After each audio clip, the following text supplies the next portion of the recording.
Eu não gosto de despedida. Sempre que eu saio, eu praticamente não saio, eu sumo.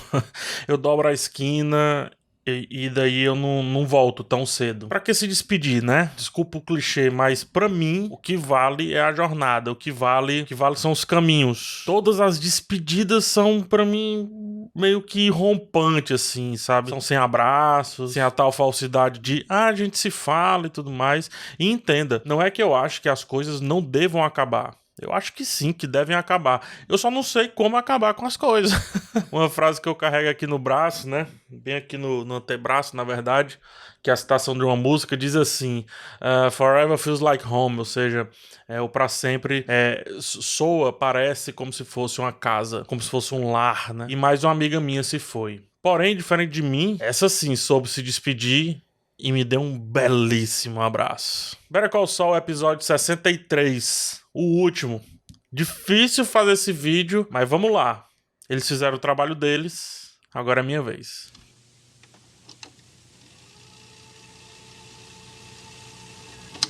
O episódio começa também do jeito que Breaking Bad começa. Deserto, rochas, areia, infinito e uma suposta paz. Se o Walter White rasgou essa paz correndo só de cuecas lá no primeiro episódio da série principal, Saul Goodman corta a paz aqui tentando sobreviver e meio que de quebra arrancando um pouco da humanidade de Mike. A pergunta, né, que é pra quando você voltaria se tivesse uma máquina do tempo ou coisa parecida, entrega de cara a ideia do episódio. Arrependimentos. Todos ou quase todos se mostram arrependidos de alguma coisa, mas só no melhor estilo coringa da coisa parece fantasiar um pouco mais sobre isso. Parece ir além e nunca vai no ponto precisamente falando. Ele foge quando o Mike entrega, depois foge quando o Walter White o confronta, e assim temos o Jimmy escorregadio, mais uma vez escorregando, só que agora de si mesmo. Ainda nesse começo, um cacto segura a manta, né, que é uma mantazinha geralmente usada para sobrevivência. Outro cacto segura uma cédula de dinheiro e nos faz refletir como tudo isso começou, porque um homem precisava sobreviver a uma doença e para tanto precisava de dinheiro. Mas antes disso começar de fato, outro homem, um jovem, aplicava golpes para de fato também sobreviver, só que a seu jeito e também de quebra ganhar um pouco de dinheiro, né? Dinheiro ou glória? Isso aí você pode discutir por anos. O episódio acelera, parece que vamos entrar numa correria, mas não, felizmente não. A série volta a ser uma série de tribunal, uma ótima dança para nos mostrar como Saul, ou Jimmy McGill, é o melhor advogado naquele contexto, ou o segundo. Mas, de dentro da lixeira, o Jimmy treme antes disso tudo acontecer, ele treme, ele não consegue mais fazer o seu serviço, ele nunca foi bom de fugir, afinal. Ele foi bom de não ter que fugir.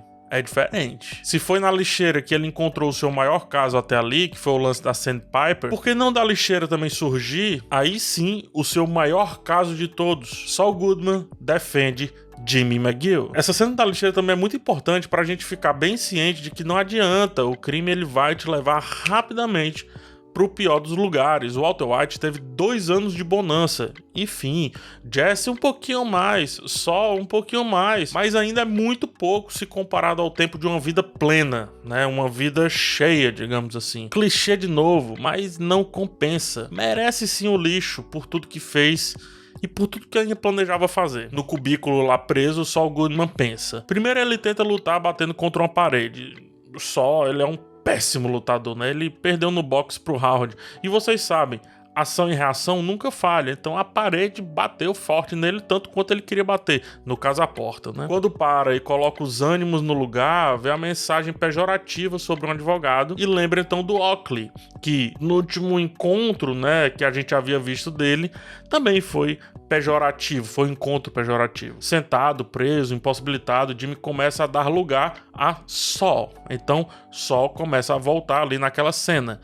Uma máxima desse episódio: aquele olhar caído, temos Jimmy McGill. Aquele olhar fanfarrão, temos Saul Goodman. É quase um Gollum tentando coexistir com o seu eu do passado, seu eu do presente e a sua melhor versão, que na verdade é terrível para um monte de gente, mas o faz sobreviver, assim como será feito aqui também nesse episódio. Sobreviver perante quem importa. Muito importante dizer isso. Essa mudança entre as duas personalidades fica mais evidente ainda na cena que Oakley e Jimmy diminuem consideravelmente a pena para 7 anos. Olha só o que o cara conseguiu fazer. Um sucesso absurdo que já mostra como Saul Goodman é o cara. Maria entra em cena, a viúva do Hank. O Saul entrega o seu teatro e depois senta na cadeira como quem domina o que tá fazendo, como quem domina a situação.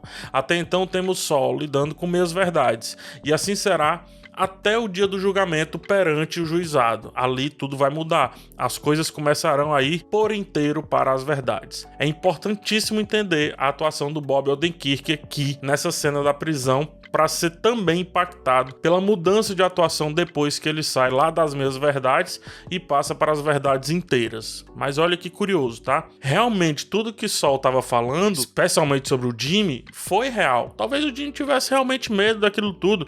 Talvez o Jimmy tivesse que agir de alguma maneira. Né, o Jimmy chamou lá no Breaking Bad o Saul para ajudá-lo. Ele foi realmente amordaçado, sequestrado, coagido, ele teve medo do Lalo, lembra disso? Até que o assunto Kim entra na jogada. Quando o Kim fala a verdade no episódio passado, algo que poderia ser só e somente só para ela, a ponto inclusive de fazê-la voltar a atuar como advogada e saindo daquela vida medíocre, mesmo que aos poucos, isso acabou resvalando totalmente no Jimmy, que, a partir dali, viu que a única saída para a única pessoa que importava a ele era a verdade. E a verdade o libertará, né? Prendendo também, é fato. O que mostra o paradoxo da liberdade. Liberdade, para alguns, pode tranquilamente ser prisão. É livre aquele que sabe que gosto tem poder ser quem é por inteiro. E o gosto não é de sorvete, nenhum por semana. É muito melhor do que isso. Não sei se você já provou. É viciante o gosto de ser quem você é. De poder ser quem você é. Mas também é muito caro para muitos, eu sei. E saiu caro pro Saul. Ou melhor, pro Jimmy. Tanto faz. A Marie realmente falou a verdade sobre o Hank? Vamos pensar um pouco sobre isso. Ela falou mesmo a verdade sobre o Hank? Sinceramente, eu tenho minhas dúvidas sobre esse exagero dela, essa eloquência dela ao falar do Hank. Hank era sim um cara bacana, se tornou inclusive com o passar de Breaking Bad, mas no começo ele não era lá esse cara como ela pinta, não. A Marie, ela também não viveu bem as suas verdades. Hoje ela senta sob meias verdades. Ostenta a aliança do marido, mas nunca a vimos tão empolgada assim quando Hank estava vivo. Arrependimento? Talvez. Quer dizer, talvez não. Com certeza. Marie quer resolver aquilo do jeito mais trágico possível, também por arrependimento. Ou seja, o tema arrependimento desse episódio não cansa de passear por todas as cenas. Todas. O Walter White faz mais uma participação. A cena é excelente, porque ela condensa perfeitamente quem é esse cara, né? Em uma cena nós temos o arquétipo completo dessa criatura. Lembrando, tá? Essa cena é no esconderijo lá da loja que faz os dois sumirem do mapa, né? Aquele lance lá dos aspiradores. Só começa a cena de cabeça pra baixo, assim como o Walter White lá no primeiro episódio, quando fez o seu exame antes de descobrir o câncer, ele tava de cabeça pra baixo também. O Walter, pra variar, tá obcecado em consertar alguma coisa que de verdade não precisa ser consertada. Era pra ele ter consertado o aquecedor de água lá no primeiro episódio de Breaking Bad, não agora, nem ali, né? Mas aí temos um dos traços mais marcantes do personagem: obsessão. Depois vem o outro traço: pragmatismo. Só faz a pergunta sobre o tempo. E o Walter, ele apela para a ciência, ele foge utilizando a ciência, vamos combinar. Depois vem outro traço, sinceridade. Ele avança e faz o Saul ser direto. Você quer mesmo falar sobre, puxar assunto aqui, falar sobre arrependimento? Vamos lá, fala, vai. É como se o Walter estivesse assistindo Better Call Saul e destrinchando como a gente faz aqui, né? Mas em seguida vem outro traço. Mentira. Antes de falar sobre a empresa, ele olha pro relógio que o Jesse deu pra ele, né? O foco até muda, assim, dá aquela dancinha e o foco vai buscar o relógio.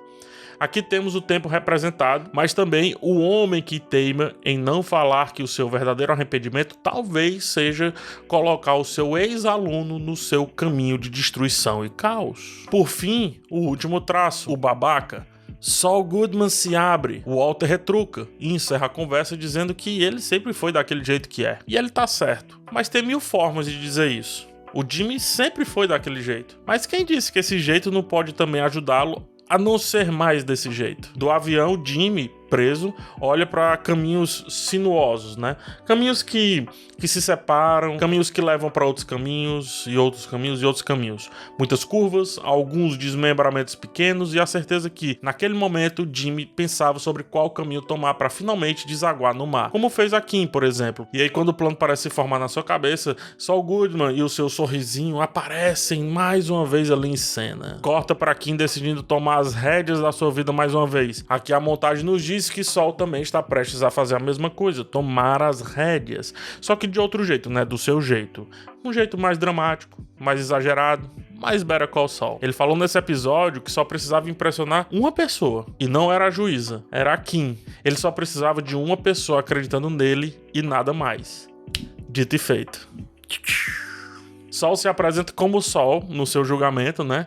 Toma conta da situação. Nenhum advogado consegue ir além dele, consegue falar mais do que ele. Ele toma a voz, ele toma a verdade, ele joga fora as minhas verdades, joga fora o acordo de 7 anos, mas faz exatamente o que Kim faria. Ao final, ele diz que não é Saul Goodman, é McGill, Jimmy McGill. Saul Goodman havia acabado de resolver aquela situação. Jimmy se arrependeu do que fez com Chuck, o que, convenhamos, deve ter lhe rendido mais alguns anos de prisão, assim como contou toda a sua associação com Walter White, sua participação no lance do Howard, por aí vai. Mas ele sempre olhava pra trás. Por quê? Porque ele tava buscando Kim. Quando ele fala do Chuck, ele foca na placa eletrônica que tá escrito saída. E o plano permanece lá. A mixagem de som nos entrega estática. E somos levados então ao principal arrependimento de Jimmy, que é o seu irmão, é o Chuck. A saída de Jimmy foi abraçar a verdade sobre o seu irmão. Olha só isso. Ele nem precisava falar nada, não tava nem em julgamento, porque ele tava falando pra ele tava falando pra Kim. E por isso a placa. A estática representa o irmão, né? Que tinha um medo lá do lance da eletricidade. E a palavra, o que estava acontecendo com o Jimmy naquele momento era uma saída, era a sua saída. Mas Saul também fez outra coisa. Provou naquele ambiente que era simplesmente o melhor de todos. Quer dizer, o segundo melhor. Ele era melhor que o Oakley, que inclusive queria desistir ali. Ele era melhor do que os acusadores, que mesmo a pena aumentando drasticamente, entraram em parafuso, porque não estavam nem entendendo a situação. Mas aí vem a Kim, ela que não pôde fazer nada, porque ela não era mais advogada. Mas ela já tinha feito. Ela já tinha dado a ideia de que ele, o Saul ou o Jimmy, naquele momento precisava ser sincero. Ele precisava confessar. Foi o que ela falou no telefone. Confessa e desligou. É muito bom você estar vivo. Enfim. E assim, o segundo melhor advogado do mundo fez. Confessou. E confessou diante da melhor advogada do mundo.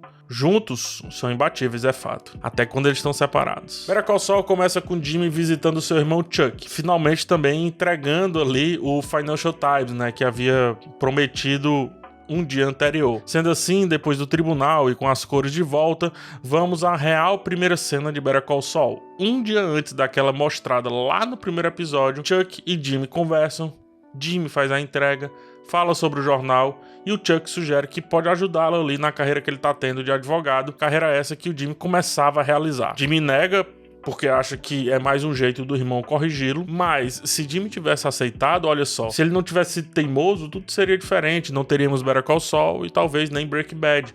Lembre-se, Better Call Saul é uma prequel de Breaking Bad, mas também é uma continuação de Breaking Bad, assim como Better Call Saul é uma prequel de Better Call Saul e também é uma continuação de Better Call Saul. Ou seja, Better Call Saul contamina todos os caminhos de Breaking Bad, até o próprio El Camino, né, o filme, né, que tá entre um e outro. E se o Jimmy tivesse deixado o Chuck entrar naquele dia, quem sabe o Jimmy tinha até provado o quão bom advogado ele é, né? E dali seguido carreira com o Chuck, quem sabe?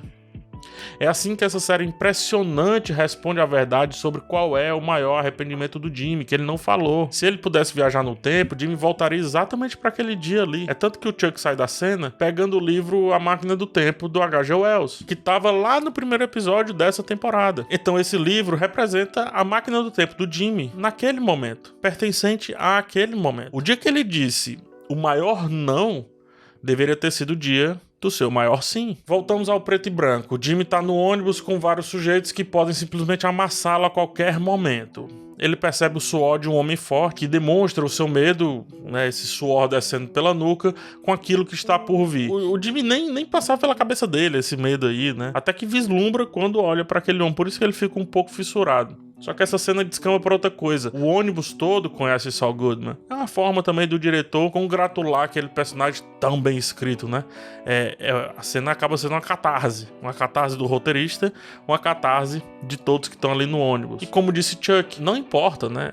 Eles merecem ser defendidos com vigor. É isso que ele fala quando o Jimmy explica quais são os casos que ele tá atuando. E foi justamente o que o Saul Goodman fez com muitos daqueles que estão no ônibus. Defendeu vários com vigor, do jeitinho dele, já falei, do jeitinho dele, com vigor às vezes até demais, mas o fato é que ele construiu uma marca. A marca que justamente garantirá sua sobrevivência até o último dia de vida na prisão. Saul inclusive anda na prisão como quem domina todos os lugares e talvez ele esteja finalmente no seu ambiente perfeito, né? E aí quando a Kim entra em cena, a série começa de fato a se despedir. A ponta do cigarro em amarelo é a cor da série, né? O amarelo é como o Better Call Saul é definido. Kim tá de calça, nada mais de saia longa que deixa ela curtinha, nada disso. Ela voltou a ser advogada e ela vai dividir esse cigarro com o Jimmy. A sombra da porta ali, né? Daquela janelinha na porta, passa pelo Jimmy, formando grades. Ele tá como se estivesse atrás dessas grades. Ela entra nessas grades, acende o cigarro, mas ela sai. Afinal, ela pode fazer isso. O Jimmy vai para outro ângulo, se enquadra novamente atrás de outras grades, só que dessa vez ela resolve entrar. E dali ela não sai mais durante todo aquele cigarro. A cena dos dois, lá no primeiro episódio, é refeita aqui. Essa que eles dividem um cigarro, no caso lá no estacionamento aqui na prisão. As circunstâncias são outras, mas será que essa simbiose entre a dupla mudou? Não mudou nada. Pelo contrário, amadureceu. No fim, mesmo que fictício, Kim resolve ficar atrás das grades com o Jimmy. É alegórico, eu sei, mas ela escolheu ficar atrás das grades com o Jimmy naquele reflexo, né, naquela sombra na parede. E na saída, Jimmy se despede fazendo o seu gesto da vitória, né, as pistolinhas. Só que a Kim não retribui, ela tá séria. Mas mesmo seguindo, ela volta a olhar pra trás. Afinal, lá está Jimmy. Aquele que, errado como foi, no final, mesmo assim, se arrependeu, né? Se arrependeu por ela, não por ele, importante dizer. E aí ela olha pra trás de novo. Mesmo seguindo, ela vai lá e olha pra trás. Porque pra alguém ser a melhor advogada do mundo, alguém precisa ser o segundo melhor advogado do mundo. A grade vira uma parede branca. E agora Kim finalmente poderá seguir. Aquele foi, talvez, o último cigarro. Saul, ou Jimmy, sempre foi sobre Kim. Até mesmo quando não parecia ser. Não foi por dinheiro. Foi pra provar um ponto. E ele provou esse ponto. De novo, do seu jeito, mas provou. Better Call Saul nos deixa. Eu já fiz um vídeo agradecendo a todos, tá linkado aqui embaixo. A todos vocês que ficaram aqui comigo nessa jornada. São 2h36 da manhã do dia 16 de agosto de 2022. Já chorei, já refleti, já escrevi, já apaguei, já escrevi de novo. Mas no final foi uma honra fazer esse trabalho todo pra vocês e com vocês. Definitivamente foi a melhor fase desse canal. Se foi minimamente marcante pra você, cara, imagina pra mim, eu no auge da pandemia, sozinho, com Covid, antes da primeira vacina ter sido inventada, ou seja, com muito medo de morrer, tendo crise de ansiedade absurda, sem conseguir respirar direito. Eu fui lá decidir reassistir noites adentro essa série que me fazia esquecer pelo menos um pouquinho esse estado mental que eu tava, mental e físico. Então cada palavra que eu escrevi sobre esses 3 episódios foi mais que trabalho, acredite, foi muito mais que trabalho. Foi um muito obrigado. E se esse texto não foi o melhor dos 13 textos que eu fiz, é porque eu não sei me despedir, então é o melhor que eu posso fazer para esse final. Forte abraço em vocês e tchau.